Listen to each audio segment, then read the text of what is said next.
La paix soit avec vous, donc chronique numéro 12. Dans cette chronique, je vais tâcher de vous parler d'un homme incontournable qui malheureusement a été passé sous silence. Donc, cet homme s'appelle Lucien Goldman, qui pour moi est une référence. Alors je voudrais parler un petit peu de certaines idées qu'il a pu développer, qui malheureusement, comme je viens de le préciser, ont été passées sous silence. Alors, qui est Lucien Goldman? Lucien Goldman est né en 1913 et décédé en 1970.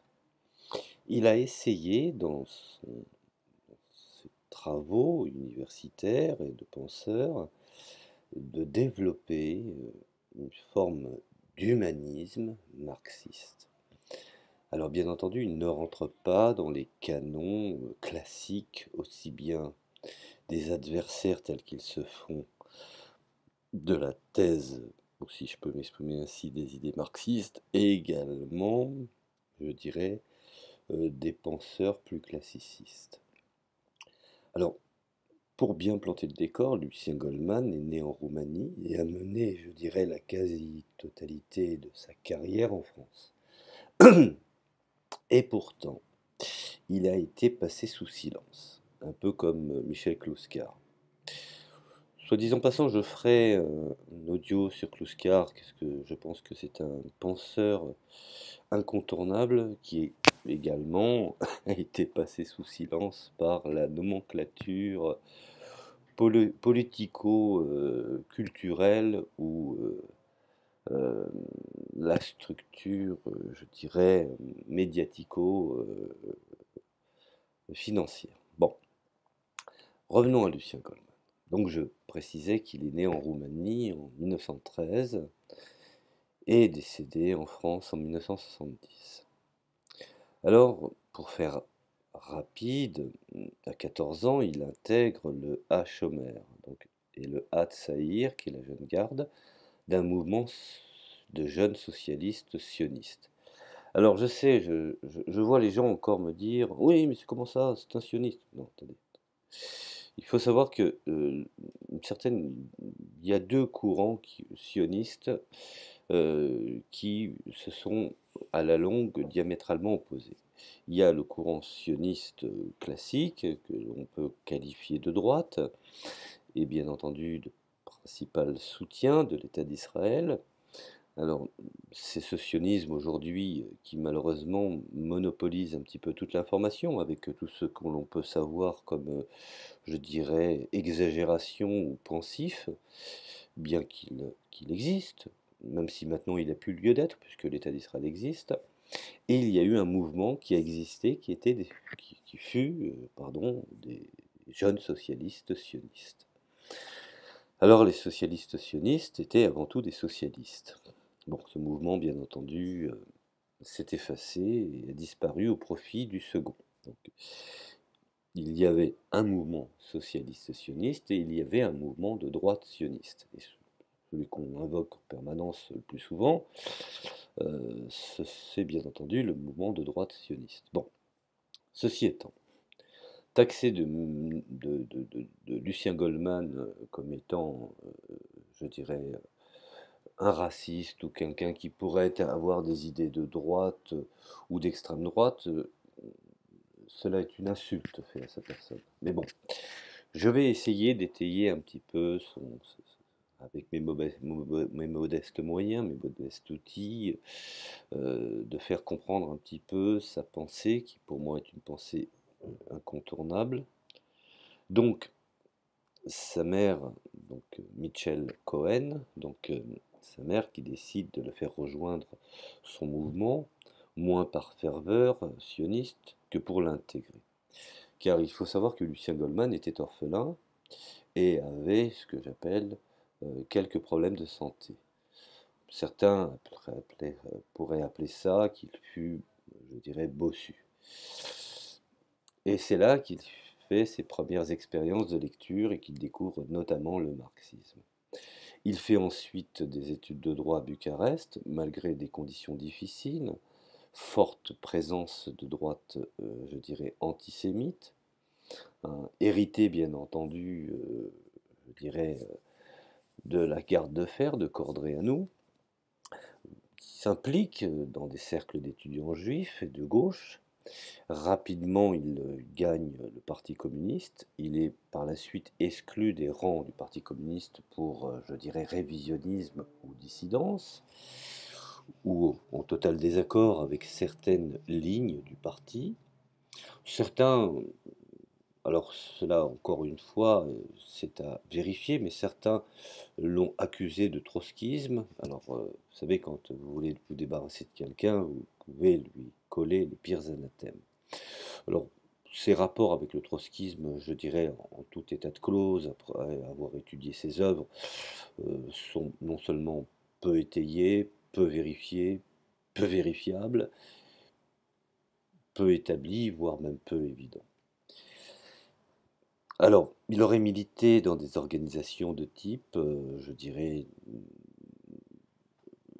communiste mais indépendant, donc il n'existe pas, je dirais, au demeurant, aujourd'hui, de sources fiables à ce propos. Donc par la suite, il s'exile à Vienne, où il suit des cours de Max Adler. Après l'obtention de son diplôme de droit, il rejoint Paris, où il survit bien entendu dans des conditions assez précaires, petit boulot, enseigne l'anglais qu'il ne connaît pas, je dirais, d'une façon réelle et sérieuse. Finalement, avec l'aide de Jan Kelevitch, il enseigne l'allemand. Donc il essaye d'intégrer l'armée française, mais n'est pas accepté, notamment pour des raisons de santé que je viens de citer. Après l'invasion allemande, il est renvoyé de son emploi, s'enfuit en 1940 en zone libre, et pour cause, parce qu'il était juif. Donc il réside à Toulouse, il mène des activités clandestines. En 1942, il est enfermé dans un camp près de Zurich, mais parvient finalement à s'établir en Suisse, là où il rencontre Jean Piaget, le fameux psychologue. Tout en s'émergeant dans l'œuvre de Lukács, hein, de Georges Lukács. Je ferai également un audio sur Lukács, car c'est un personnage incontournable. Mais bon, pour l'instant, nous traitons de Lucien Goldman. Alors, c'est là où, lors de la rencontre, je dirais, de l'œuvre de Lukács, qu'il commence à réfléchir sur des nouvelles visions, des nouveaux apports culturels et, je dirais, idéologiques. Donc il réfléchit sur Pascal, sur Racine, il s'absorbe de la littérature, hein, et donc c'est, par voie de conséquence, c'est là où il achève une thèse de doctorat sur Kant, publiée en 1948 en France. Alors, à la fin de la guerre, il revient à Paris, est embauché au CNRS, obtient la nationalité française, et je dois le reconnaître assez difficilement. Il a connu des déboires administratifs. Il s'expose bien entendu à de gros ennuis s'il rentre en Roumanie, puisqu'il est considéré comme un militant anti-stalinien.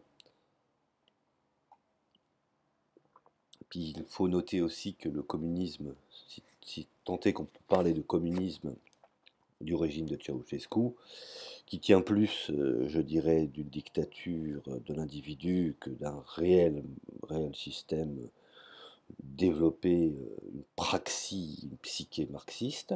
Mais enfin bon, ça, je ne vais pas parler de Ceausescu, là n'est pas le moment. Donc revenons à Lucien Goldman, il devient assez rapidement, je dirais, un intellectuel, donc une figure majeure sur la scène française, avec la publication en 52, donc en 1952, de Sciences humaines et philosophie, hein, je vous renvoie, donc Lucien Goldman, ouvrage publié en 1952, Sciences humaines et philosophie. Livre très très intéressant qu'il faut absolument avoir. Lucien Goldman pourrait être comparé à, je dirais, Wolfgang Hartwig, hein, qui avait fait une superbe thèse sur Nietzsche et ses frères, qui est un grand penseur hétérodoxe, hein, qui a eu aussi à en découdre avec le SED, donc le Parti socialiste unifié de la République démocratique allemande, tout en revendiquant son appartenance, était assez critique. Donc ça lui a contenu, je dirais, ça lui a aussi coûté certains déboires. Bon, Ceci étant, il faut savoir que Lucien Goldman assume une position, je dirais, marxiste assez hétérodoxe, et surtout euh, la soutenance en 1956 de son doctorat, très connu puisque cette thèse est sortie sous forme d'ouvrage qui s'intitule Le Dieu caché, étude sur la vision tragique dans la pensée de Pascal dans le théâtre de Racine, qui sera bien plus tard publié par Gallimard en 1959. La soutenance de la thèse, qui établit une liaison entre Marx, Pascal et l'auteur classique par excellence que peut être Racine, je dirais fait assez de bruit tout d'abord, puisqu'il questionne, il interroge les milieux bien pensants, voire même les milieux universitaires. Même si Goldman obtient les félicitations du jury, tous les membres ne sont pas convaincus par, je dirais, ces nouveaux développements. Certains, bien entendu, expriment leur admiration, mais aussi leurs doutes. Alors, je prends par exemple la remarque de Piaget, qui fut un grand psychologue de son époque. Monsieur Goldman, vous savez sans doute qu'il y a des théories intéressantes mais fausses, qu'il y a des théories justes qui ne contribuent en rien ou très peu à la pensée. La vôtre est très intéressante, peut-être elle juste. Alors, des grands journaux parlent de cette thèse, nous avons bien entendu l'Express, Le Monde, qui font des comptes rendus à l'époque. La thèse fait polémique, aussi bien dans les milieux, comme je viens de le préciser, universitaires, conservateurs, comme peut-on, je dirais, comment ils font un peu de réflexion, ma foi, comment peut-on reprocher Marx et Racine, ces remarques, je dirais, xénophobes, etc., etc. Disons que Goldman, qui se saisit d'un des plus grands, je dirais, auteurs pour le déformer, que dans les milieux politiques orthodoxes, c'est-à-dire le Parti communiste et la Nouvelle Critique. Donc, c'est là où Goldman, finalement, au fond, fait irruption de plein fouet dans le champ bien protégé et calfeutré de la bien-pensance, je dirais, de la pensée littéraire. Donc, son analyse sur Racine marque le début de ce que l'on appellera la nouvelle critique littéraire, avec l'œuvre de Moron en 1957 sur Racine, de Barthès en 1963, qui reprend certains écrits de 1960, dans le champ philosophique pour un marxisme revivifié. Donc, est-ce que finalement, au fond, pouvons-nous dire que Lucien Goldman est marxiste ou marxien? Là est la question. Alors, pourquoi je définis cela? Parce que loin de l'approche dogmatique qui prévaut selon lui, et je dirais dans le champ politique, à gauche mais dissident anti-stalinien de longue date, qui se rapprochera par la suite de l'autogestion à partir de l'exemple yougoslave. Vous voyez que les analyses de Marx sont éparses, et en même temps les systèmes qui se sont, je dirais, inspirés du marxisme et se sont institutionnalisés sont également éparses. Bon, donc je demande aux gens qui font de l'anticommunisme primaire d'aller lire le livre de l'anticommunisme ou le rapport de l'anticommunisme, et vous verrez que les choses sont on peut plus très, on peut mieux ou on peut plus très complexes, comme ceux qui s'attaquent au capitalisme. Je les renvoie à étudier, je dirais, les différents théoriciens pour voir que les choses sont également plus complexes. Bon, enfin bon, ceci étant, je continue et je poursuis mon tour historique du développement vécu de Lucien Goldman, notamment euh, en précisant que dans cette inscription dans le champ intellectuel se traduit euh, à ce moment-là des débats avec les intellectuels d'envergure, hein, et pas des moindres, donc Sartre, Barthès, Lukács, et des publications régulières d'articles dans les temps modernes, hein, et dans Argument. Bon. Il exerce, je dirais, une certaine influence dans le champ intellectuel universitaire. Et un certain nombre d'étudiants se prennent à le suivre, et voire même à suivre ses enseignements. Nous avons des gens comme par exemple Kristeva ou Solers, et d'autres encore, que la liste serait longue et fastidieuse. Pour l'anecdote, par exemple, Turian considère que son pire ennemi, son pire détracteur, et que c'est à cause de lui qu'il n'a pas pu faire de thèse et entrer dans le monde de la recherche, Hein. Rappelez-vous un petit peu cette phrase qui n'importe qui à ma place aurait eu des réactions à la Céline écrite sur Yann. Hein. Mais j'ai réussi à surmonter une tentation aussi basse qu'explicable et humaine. Donc, nous en arrivons en 1959. Il devient directeur des études de l'EHE2S, hein, donc l'ESS,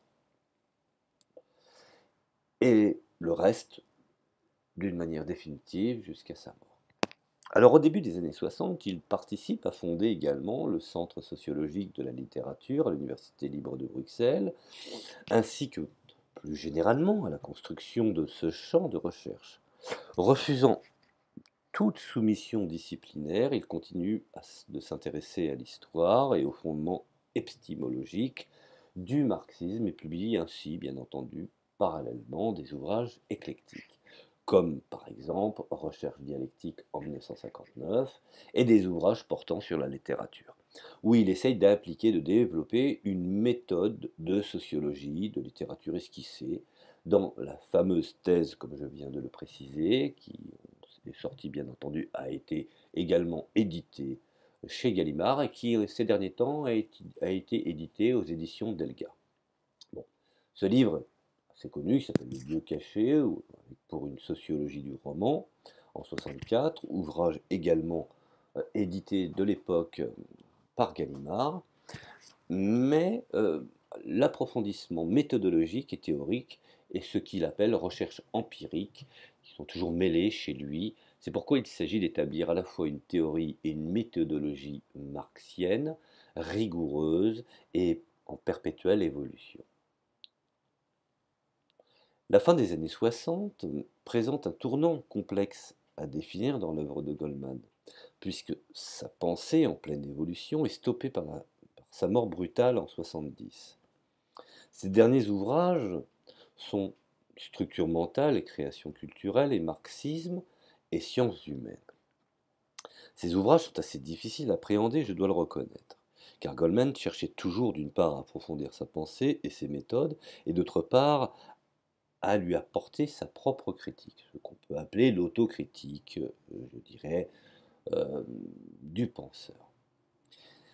Pour lui, l'importance de corriger par rapport aux évolutions contemporaines, rappelez-vous, c'est ce que je m'évertue à vous expliquer, que une des grandes erreurs des régimes de démocratie populaire, à commencer par l'Union soviétique, c'est de ne pas justement avoir favorisé ce genre d'individus, ce genre de penseurs incontournables, euh, qui ont compris qu'il fallait corriger certaines pensées qui pouvaient être figées ou systémiques par rapport aux évolutions des défis, je dirais, de la société contemporaine. Bon, ceci étant, à partir des années 60-70, il a tenté de développer certains de ses préceptes de sociologie, de la littérature, à propos du théâtre contemporain. Pour étayer ce que je suis en train d'expliquer, il suffit, je vous renvoie à Sartre et à Genet, donc à Jean Genet, mais il a aussi critiqué certaines approches de son propre travail et esquissé de nouvelles pistes à développer. Du point de vue politique, les années 60 sont pour lui un moment de perte de confiance en le prolétariat comme sujet collectif historique qui mènerait à la révolution. Quand on voit le prolétariat être 1 million sur la place pour conduire Johnny Hallyday, effectivement, ça pose problème. Mais enfin, ça, c'est pour la petite boutade. Ce qui l'entraîne finalement à repenser, je dirais, les concepts du marxisme, dont l'apport est désormais plutôt jugé à l'aune du concept de réification, et l'application, bien entendu, politique qu'on peut en faire. Ainsi, il développe la notion de réformisme révolutionnaire. Il s'intéresse, bien entendu, au système d'autogestion que Tito a pu mettre en œuvre en Yougoslavie socialiste. Il essaye de repenser ce qu'on peut appeler la République des conseils, qui a été abandonnée en Union soviétique. Alors, On pourrait effectivement interpréter ces révisions comme un éloignement vis-à-vis du marxisme, je dirais, classique, systémique et institutionnalisé, mais il ne cesse de se revendiquer justement du marxisme contre une certaine vision marxiste. Alors, effectivement, on peut même, si je peux aller dans ce sens, interpréter certaines de ces déclarations comme un retour à un marxisme un peu plus orthodoxe, en particulier, je dirais, tout à la fin de sa vie. Bon, voilà, j'ai planté un petit peu la pensée, je dirais, l'itinéraire de ce que Lucien Goldman a pu développer lors de sa vie, ce qu'on appelle la pensée pluridisciplinaire, chère également à Kant ou à Pascal ou à Heidegger. Donc nous avons effectivement une vision de Goldman qui aujourd'hui est une forme, je dirais, une forme malheureusement non achevée d'un marxisme révisité en fonction de la conjoncture dans laquelle il s'inscrit. Donc pour Goldman, l'importance est euh, la prise en compte, je dirais, à la fois de l'approche structurelle et le déterminisme de l'histoire. Goldman tente, je dirais, d'établir un marxisme humaniste dont le représentant le plus illustre, selon lui, et c'est vrai, pas des moindres, est Georges Lukács. Je vous renvoie à lire Lukács, c'est très très important.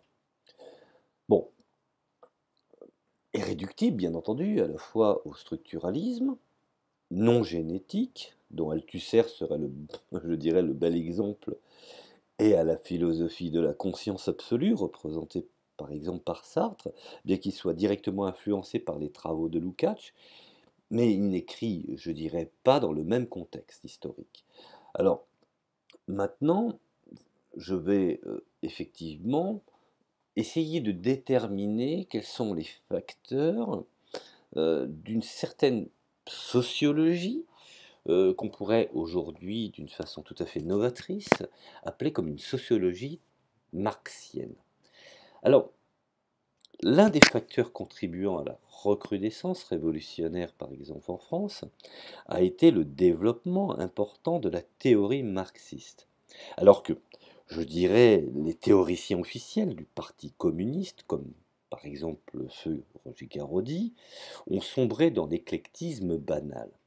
Des penseurs indépendants ont développé, je dirais, la méthode marxiste en sociologie, en philosophie et en critique littéraire.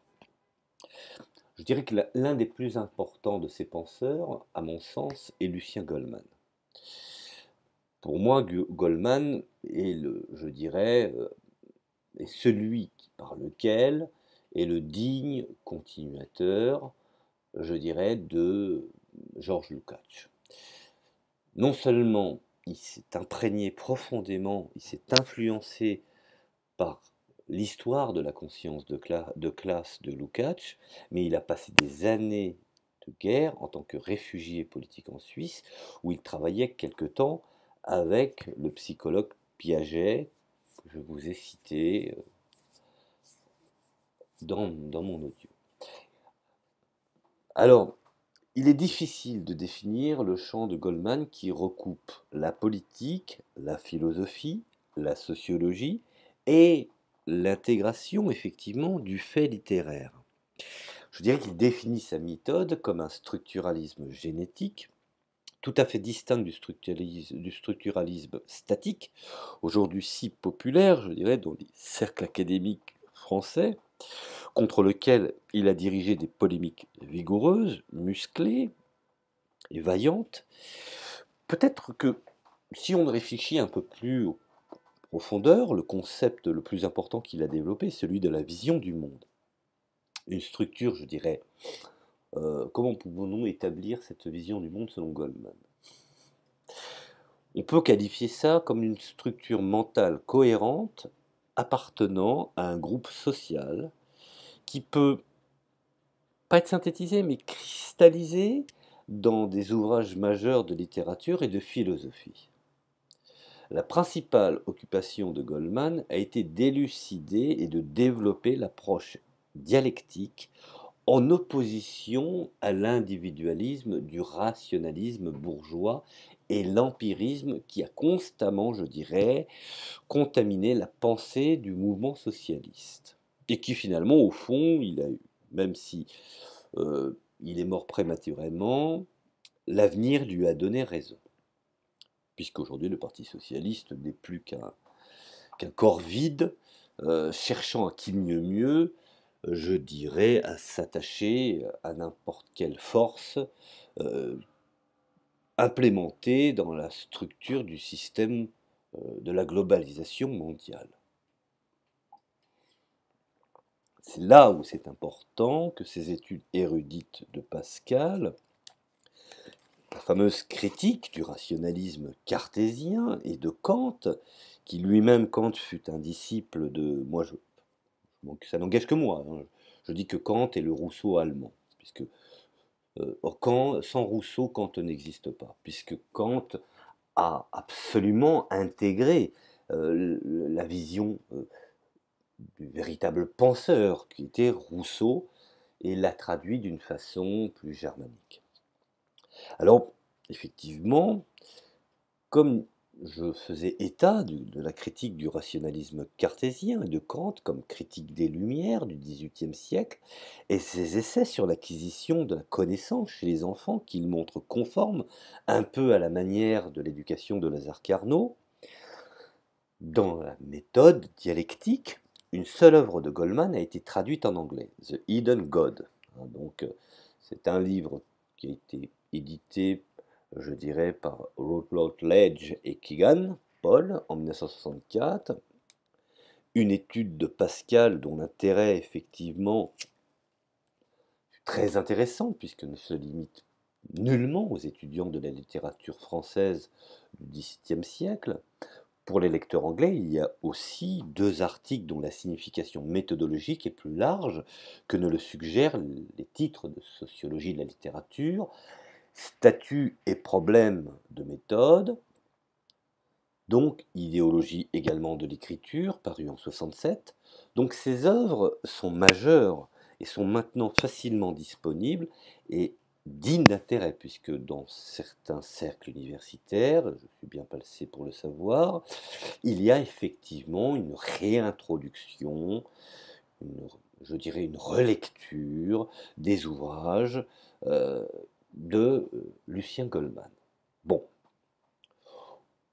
ceci étant, même si on sait pertinemment que nous avons une introduction à la philosophie de Kant, avec des nouvelles introductions sur des développements de sociologie, ou en sociologie, pour une sociologie du roman par exemple, nous savons aujourd'hui que même Malraux a effectivement établi un nouveau concept de ce qu'on peut appeler le nouveau roman.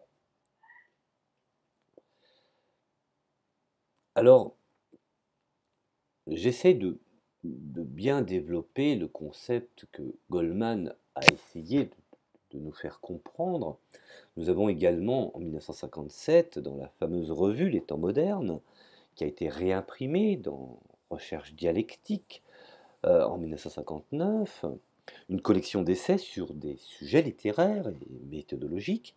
Son importance, je dirais, va au-delà du livre de Rubel, qui l'a suscité et soulève des questions fondamentales à la fois, je dirais, de méthode sociologique et idéologie dans le mouvement socialiste.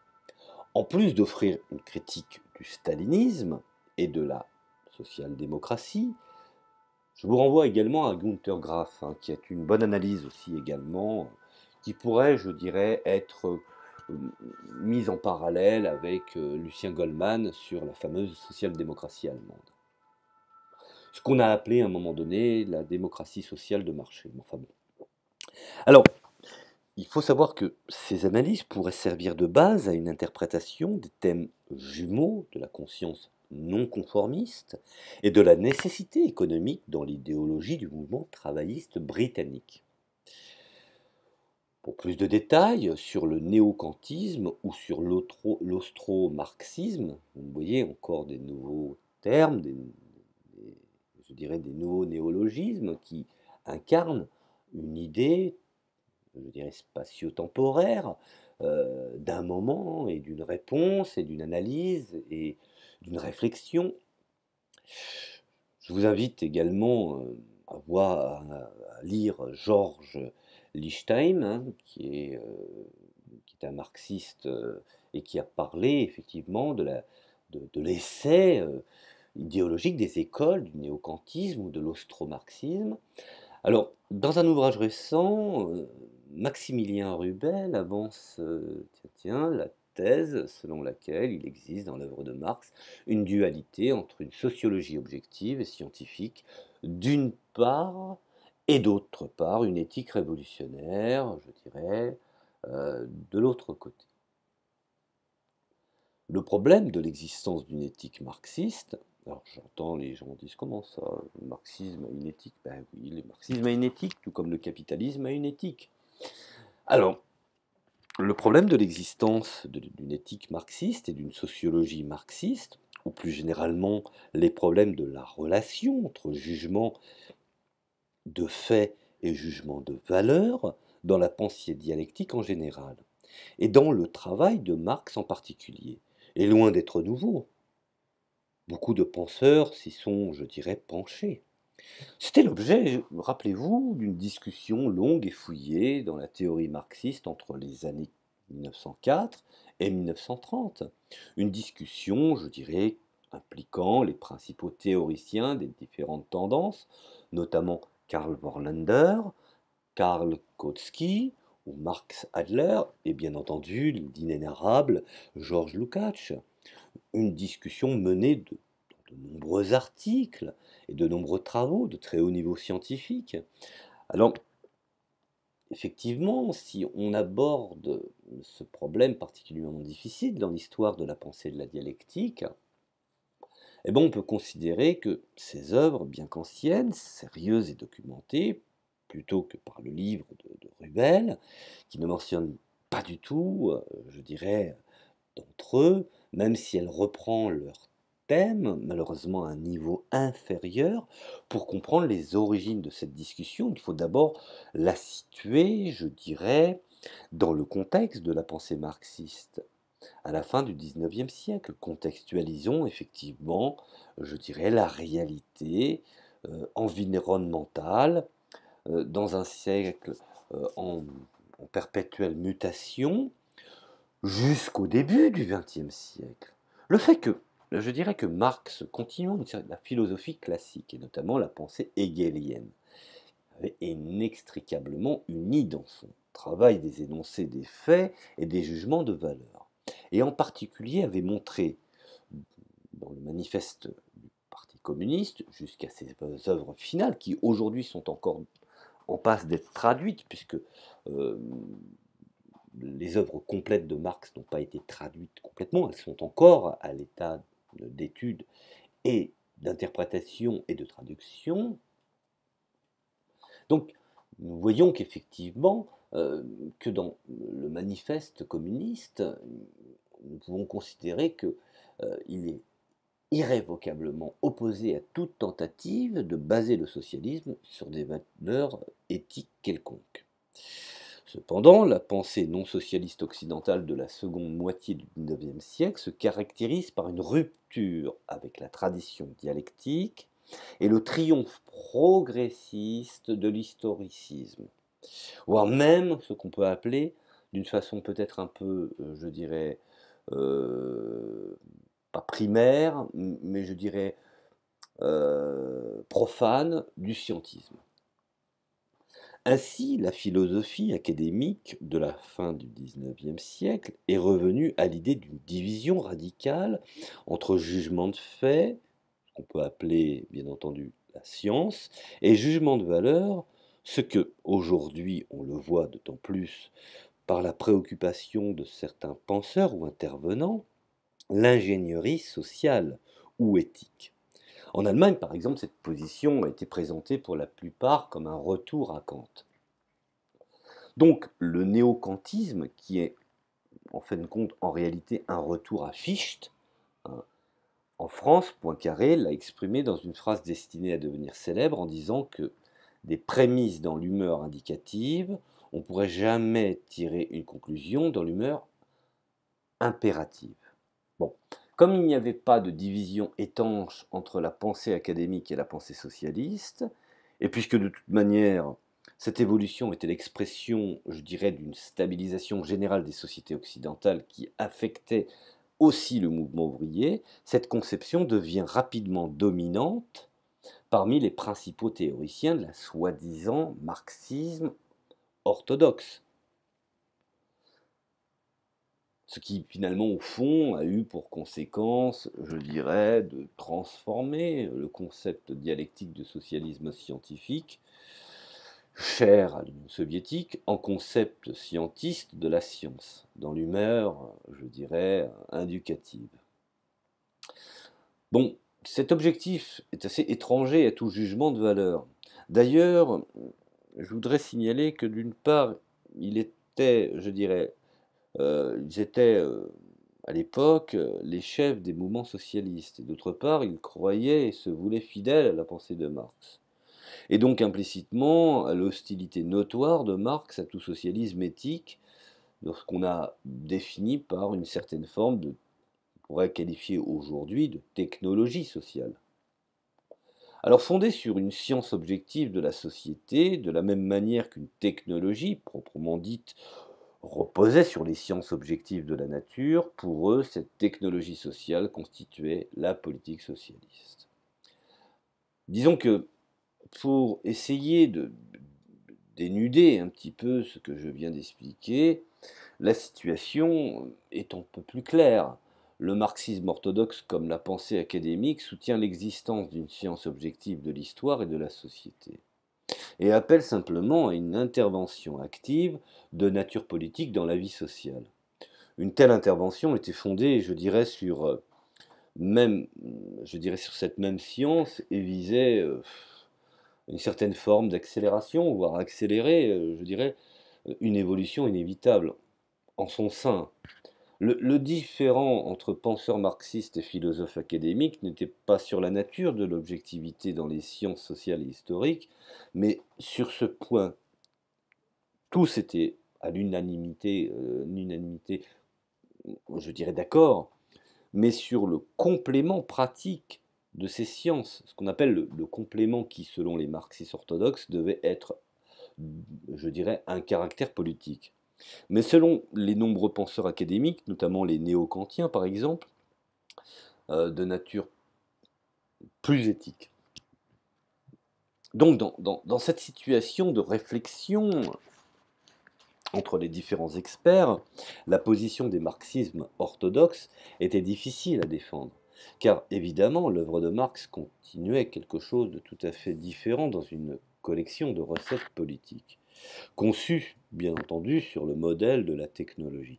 Il suffit de lire quelques pages pour se retrouver face à un humanisme militant, valorisant l'homme, que les positions orthodoxes ont du mal à expliquer, au moins sur le plan théorique. Donc, euh, c'est donc facile de prévoir l'immense, je dirais, voire même l'imminence d'une interprétation néo-kantienne du marxisme. C'est souvent, les gens ne voient pas que dans beaucoup de penseurs, nous avons effectivement, surtout des penseurs marxistes, des grands experts, de ceux qu'on appelle des grands classicistes, hein, comme Lucien Goldman, comme, euh, je dirais, Feu Georges Lukács, ou même Dominique Collor-Sourdeau, euh, pas seulement une vision, nous avons également aussi, je dirais, cette notion chez Kluskar, c'est-à-dire qu'en fait, différents penseurs s'articulent, s'intègrent au mode de réflexion de type marxiste. Alors effectivement, ils disent qu'ils sont marxistes, mais en fait, ils ont de l'influence hegelienne. Donc effectivement, il y a l'imprécation de la pensée d'Hegel, l'imprécation de la pensée de Rousseau, de Kant. Donc tout cela s'articule, donc les experts le savent, mais les néophytes, les béotiens, qui apprennent, qui effectivement le découvrent, mais pour l'homme non initié, le marxiste serait tout bêtement, je dirais, les derniers jours de l'URSS. Bon. Donc c'est pour ça que euh, on a du mal à expliquer les choses sur un plan théorique quand on a pas assez d'éléments, non seulement factuels, mais d'éléments aussi historiques, pour pouvoir faire comprendre qu'une pensée est une articulation d'un ensemble, je dirais, de choses.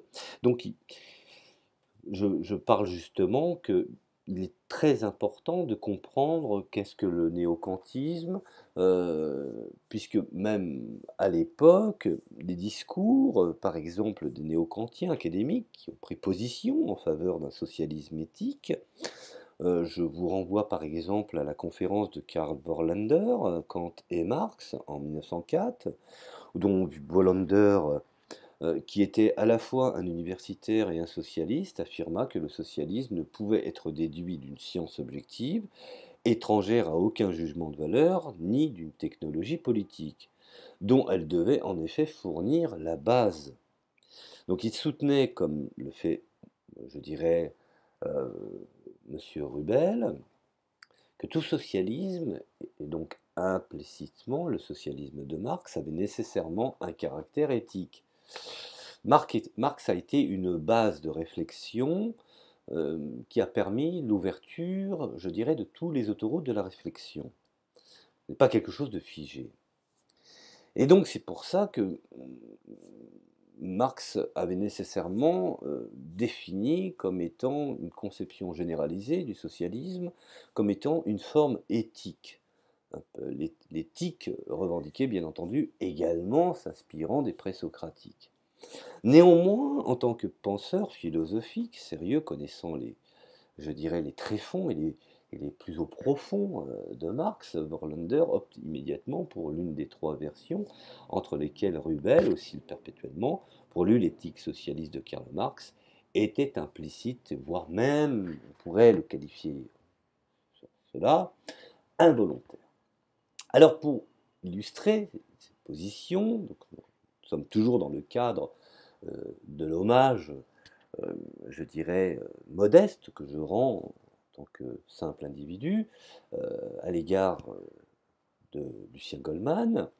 Donc je dirais, je prendrai la liberté de citer un long passage de sa conférence euh, pour bien étayer les compréhensions de pourquoi Lucien Goldman s'est inspiré de pas mal de penseurs, dont effectivement Vorlander, qui est pour moi quelqu'un qui est un incontournable. Hein. Donc je vous renvoie effectivement à ce livre très intéressant, Kant et Marx, de Karl Vorlander.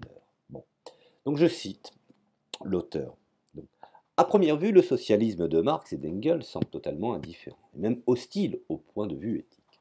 Même si ce n'est pas vrai de Marx, comme quelqu'un qui le connaissait personnellement l'avait dit, qu'il éclatait de rire chaque fois qu'on lui parlait de morale. Il est vrai que les fondements de son socialisme étaient délibérément, s'il vous plaît, excusez-moi l'expression irrespectueuse, dépouillés de toute morale, disons.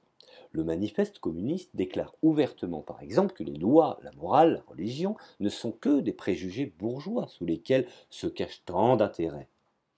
Les affirmations théoriques des socialistes ne sont pas basées, nous dit-on, sur des idées invoquées ou découvertes par un penseur qui veut améliorer le monde, mais simplement l'expression générale des vrais rapports sociaux d'une lutte de classe qui existe réellement. Non seulement sa polémique contre Proudhon, mais aussi une note dans Capital est ironique au détriment de l'idée de justice éternelle. Et tout lecteur du Capital, ou de l'autre grand travail théorique fondamental du socialisme scientifique, qu'on appelle l'anti-doing d'Engels, c'est que, avec quelle délibération, délibérée, ils ont tous deux exclu les points de vue éthiques de leur déduction. Comment expliquer cette curieuse répulsion contre l'idéalisme éthique dont le socialisme tire en réalité sa plus grande force? Eh bien, cela peut facilement être compris du point de vue historique et psychologique. Alors, effectivement, après avoir analysé ces raisons historiques et psychologiques, nous constatons une certaine hostilité à l'idéalisme spéculatif de Kant, Fichte et Hegel, la lutte, bref, contre le vrai socialisme, et Wallander poursuit dans sa dynamique, donc je vais vous lire le deuxième texte, Et pourtant, une pensée éthique plus profonde était implicitement impliquée dans cette hostilité très apparente à l'éthique et à l'idéalisme. Le socialisme ne peut s'affranchir de l'éthique historiquement ou logiquement, si sur le plan théorique, ni sur le fait, mais mon temps étant limité, je dois abandonner la tentative de vous montrer comment les jeunes pionniers qu'ont été Marx et Engels étaient manifestement poussés par des motifs éthiques et à passer de leur position de bourgeoise radicale à des positions communistes. Et une preuve abondante de ceci peut être trouvée dans les travaux du docteur Voltmann et du professeur Masirac.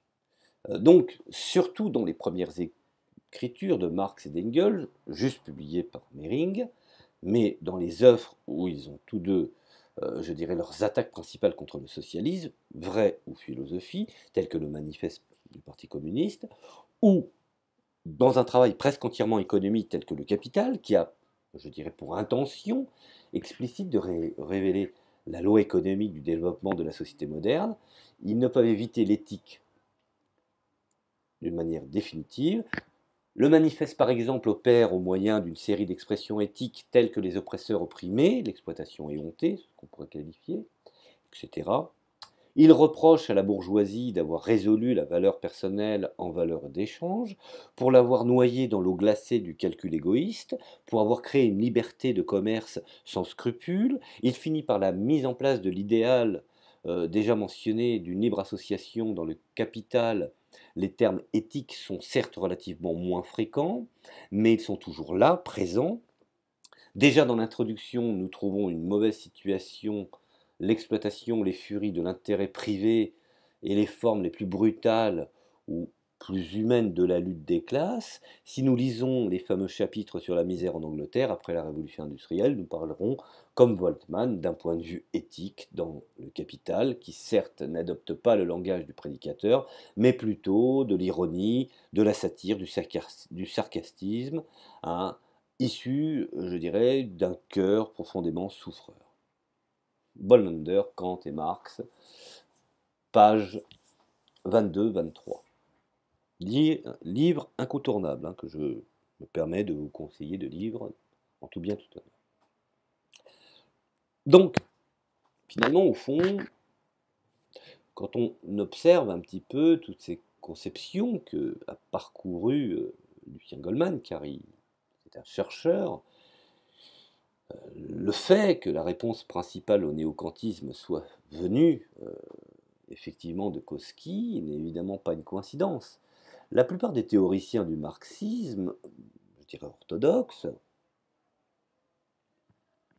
à cette époque, et notamment, je vous renvoie à ce fameux penseur connu de l'époque qui s'appelait Pleganov, qui avait une tendance plus ou moins à faire une incursion spinozienne. Vous voyez, là on intègre aussi, je dirais, la praxis de Spinoza dans une certaine conception du marxisme. Vous voyez que les choses sont plus complexes, hein. C'est une raison, je suis content de vous parler de Lucien Goldman parce que ça me permet de faire comprendre à ceux qui ont une vision monolithe, ou voire monolithique du marxisme, en le condamnant d'une façon, je dirais, définitive, comme étant un élément tout à fait, je dirais, explicable. Eh bien, absolument non. Là, je viens vous prouver qu'il y a des influences kantistes, spinozistes et hegelistes. Donc, les choses sont très très complexes à l'intérieur des milieux, je dirais, de réflexion. Alors, effectivement, parlons de Pleganov, par exemple, qui avait une tendance plus ou moins, comme je viens de l'intégrer dans son champ d'application spinozienne, et était en tout cas des déterminismes, je dirais, rigoureux. Il faut se rappeler que Marx n'était pas déterministe, hein, pour la petite histoire. Donc il suffit de voir en particulier la troisième thèse, hein, sur Feuerbach. Pareil, Feuerbach est un penseur un peu différent, qui a apporté une conception de l'athéisme dans les sources marxistes, donc ce qui prouve que Feuerbach avait sa propre idée, et Marx avait son propre corpus, hein. Donc vous voyez, encore une influence extérieure. Donc par conséquent, s'il était, je dirais, je ne vais pas m'éterniser à essayer de décortiquer, faire de la dichotomie sur les influences des différents penseurs marxistes. Donc, restons par conséquent là où finalement, au fond, l'influence du déterminisme, dont Marx ne l'était pas, où effectivement nous trouvons dans, comme je viens de le préciser, la troisième thèse, où on voit tout particulièrement, je dirais, toutes les objections qui ont été établies, aussi bien de Borlander, des néo-kantiens en général. Alors, refusant toute finalité dans l'histoire et la vie sociale, ils ont évidemment eu la peine à placer la fin ultime, en fait, et de l'évolution historique, qu'on pourrait qualifier dans le domaine de l'éthique et des consciences individuelles. Et finalement, au fond, ils ont refusé encore de le faire, et c'était par loyauté envers la pensée de Marx, notoirement hostile à toute idée de socialisme éthique, et je dirais même d'un instinct politique, plutôt au nom d'une position théorique cohérente. Alors, par exemple, Kautsky, d'autre part, qui fut, je dirais, l'un des rares théoriciens du marxisme orthodoxe, qui, effectivement, ayant toujours essayé d'établir une synthèse entre le marxisme et le darwinisme, vous voyez, on y inclut maintenant Darwin. Donc il avait retenu l'idée d'une finalité immanente dans le monde organique et historique. De ce fait, finalement, au fond, les choses étaient apparemment capables de mieux se défendre contre les critiques du néo-kantisme.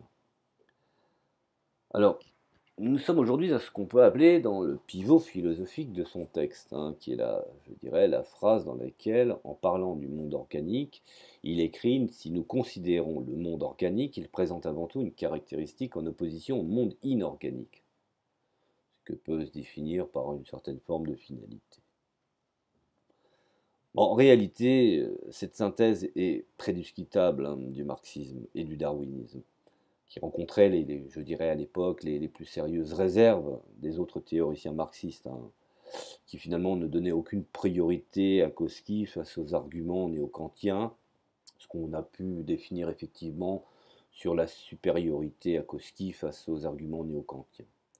La science, je dirais, objective, déterministe ou finaliste, ne permet en aucune manière la conclusion dans l'impératif. L'argument, par exemple, de Poincaré, qui existait déjà quand Wallander a commencé à la formuler, dans ce que j'appelle sa critique, est resté encore aujourd'hui irréfutable. Alors le fait, effectivement, que l'évolution historique soit nécessairement orientée vers le socialisme n'implique nullement l'obligation pour une personne particulière d'accélérer cette évolution, ou même simplement de l'approuver. Il n'est pas surprenant qu'à la fin de la brochure de Kautsky, nous trouvions un passage qui atteint en fait la même position que Vollander. L'organisation social-démocrate du prolétariat dans la lutte de classe ne peut non plus se passer de l'idéal moral dans l'indignation éthique contre l'exploitation et l'oppression de la classe. Mais cet idéal n'a rien à voir avec le socialisme, je dirais, entre guillemets, scientifique. L'étude scientifique des lois de l'évolution de l'organisme social pour connaître les tendances et les fins nécessaires de la lutte des classes prolétariennes. Alors, il est vrai que dans ce cas d'espèce, ou je dirais dans le cas d'un socialiste, le penseur est aussi un militant et aucun homme ne peut être artificiellement coupé en deux parties, dont l'une n'a rien à voir avec l'autre. Vous savez, rappelez-vous un petit peu, on peut être patriote et on peut être communiste. Donc les choses sont plus complexes. Donc finalement au fond, parfois même si on établit dans la recherche scientifique de Marx, on perçoit un idéal moral, ce qui peut, je dirais, en émaner. Mais il y a toujours, je dirais, correctement essayé de l'exclure autant que faire se peut, car en science, je dirais, l'idéal, la morale devient une source d'erreur s'il essaie de prescrire les fins de cette fameuse science. C'est vrai que ça a été aussi également un des grands, je dirais, des grands thèmes de réflexion, d'opposer la science et la morale. Alors bien sûr, il s'agit, je dirais, de certaines analyses qui peuvent être à des moments isolées, dans des contextes bien particuliers. Heu, Nous avons des courants qui aujourd'hui, heu, sont à l'état embryonnaire et qui finalement au fond n'existent que dans des domaines, je dirais extrêmement, restreints. Je prends par exemple le néo-kantisme, aujourd'hui existe en Allemagne, mais a disparu peu ou prou en France. Le socialisme éthique pareil, donc il faut à un moment donné, il faut raison garder, essayer de réadapter tout cela.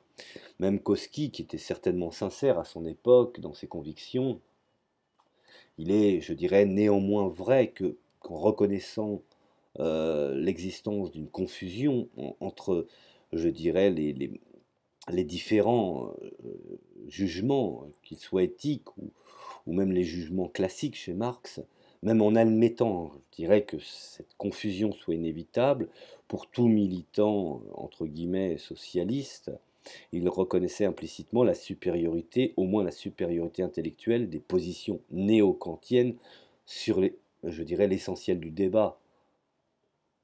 Alors, je ne vais pas, m'éterniser sur les thèses et les combats de clochers universitaires ou d'écoles de pensée, mais revenir effectivement à, je dirais, Lucien Goldman et ses principales idées, dont pour lui Marx était un sociologue et de plus le fondateur de la sociologie, hein. Même aujourd'hui, des penseurs aussi bien néoconservateurs que je dirais conservateurs le reconnaissent.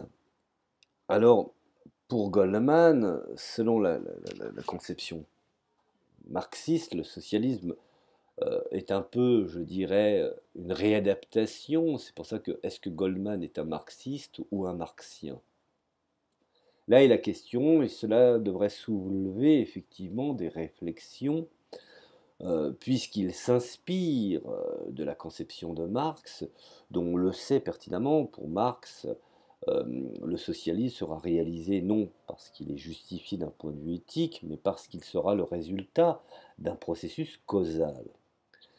Marx lui-même savait pertinemment que le capitalisme ne sera pas détruit par quelque force que ce soit, puisqu'il se nourrit. Je pense qu'il se détruira par lui-même. Et donc le fait que le produit de la causalité soit également justifié d'un point de vue éthique n'est en aucun cas secondaire. Pour un marxiste, ce n'est pas un accident. Cette convergence des nécessités causales de l'évolution avec la justification éthique est un problème sociologique dans la pensée marxiste. Et ce problème ne peut être résolu que d'une manière causale.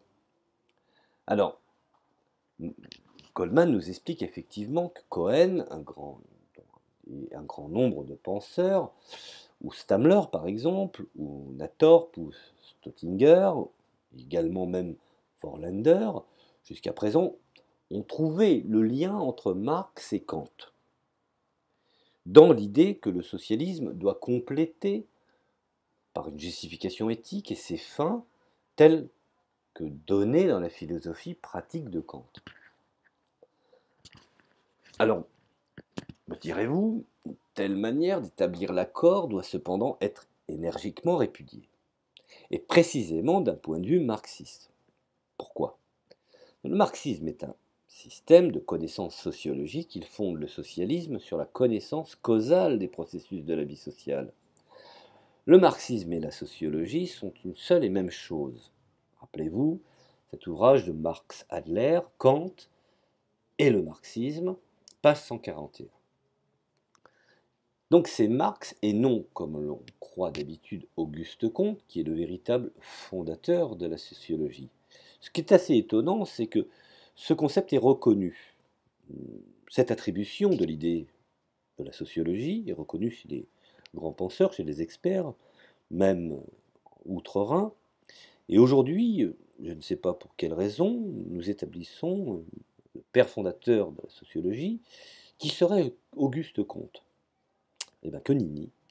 Il faut savoir que, tandis que le développement du positivisme de Comte, d'Auguste Comte, était plus ou moins contemporain de celui de la pensée de Marx, avec Comte, la sociologie restait un programme plutôt qu'une science pleinement élaborée.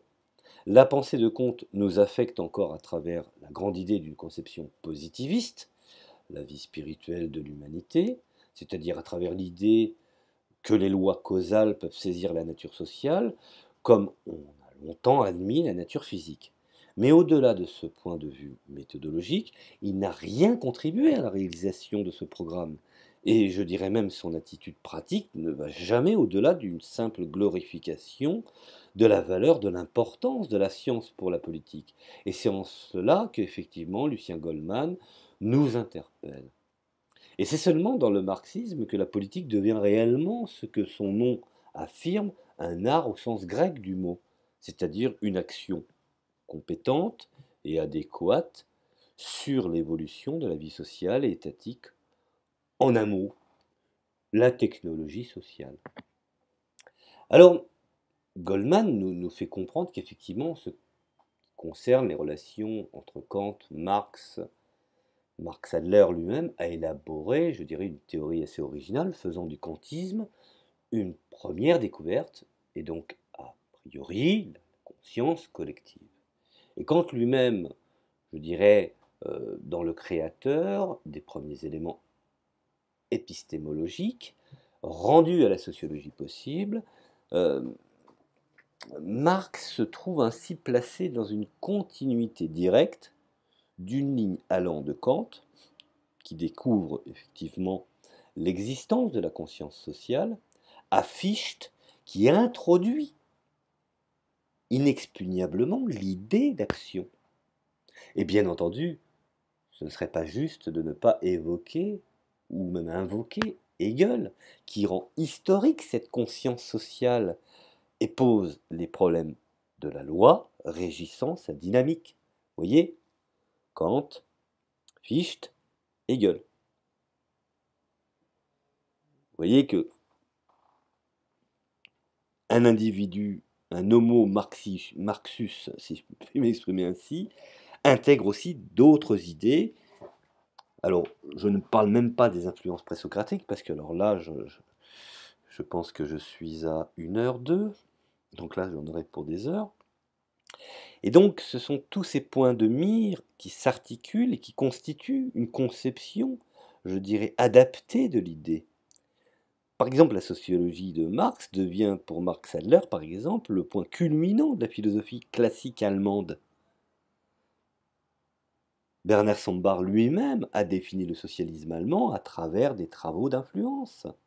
Nous pouvons voir la supériorité de sa position par rapport à celle déjà développée par d'autres penseurs marxistes. Bref, pour faire court et pour terminer, parce que là j'en suis à 1 heure, je sais que je ne suis pas là pour, je dirais, avoir un nombre d'écoutes, mais simplement pour que le simple aventurier de la pensée puisse bénéficier d'une certaine réflexion lors de la lecture de l'audio que je viens ou que j'effectue. C'est que pour conclure,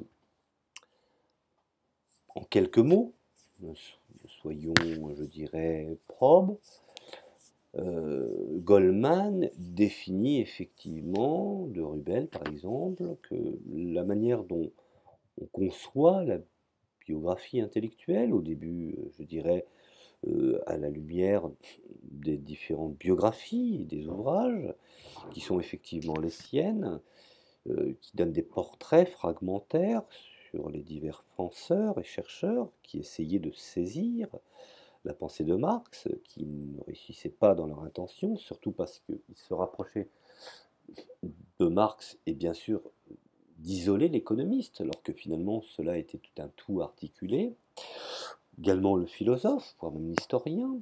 Et Marx fut tout à la fois. Bien sûr, ces remarques contiennent un élément de vérité, puisque tout travail scientifique est nécessairement partiel et doit être complété par la contribution de chercheurs ultérieurs. Mais je dirais à ma connaissance, aucune biographie de Marx n'a eu auparavant l'idée ridicule, pour le moins, je dirais radicale, de séparer l'étude de sa pensée et celle de son action politique. Bref, on pourrait définir par une biographie intellectuelle qui parle de l'anarchisme, profondément raciné chez Marx, de sa profession de foi anarchiste, hein, etc., etc. Bon, évidemment, au fond, ne contenant aucune mention de son combat en théorie et en pratique contre Bakounine. Je rappelle un petit peu les relations un peu sulfureuses qui pouvaient y avoir entre ces deux grands monstres de la pensée. Nous avons également, effectivement, j'ai oublié de mentionner, une biographie dans laquelle Marx je dirais, est attribué à une conception éthique du socialisme, mais je dirais ne mentionne même pas le conflit avec les dirigeants socialistes allemands au moment de l'affaire Hochberg. Donc, au cours de laquelle, bien entendu, je vous rafraîchis un peu la mémoire, Marx et Hegel résolument ont, par principe, pris la position contre toute collaboration avec certaines, je dirais, bases de socialisme de certains penseurs qui ont voulu y articuler une certaine conception de la moralité, créant bien entendu, in fine, je dirais naturellement, des points de division.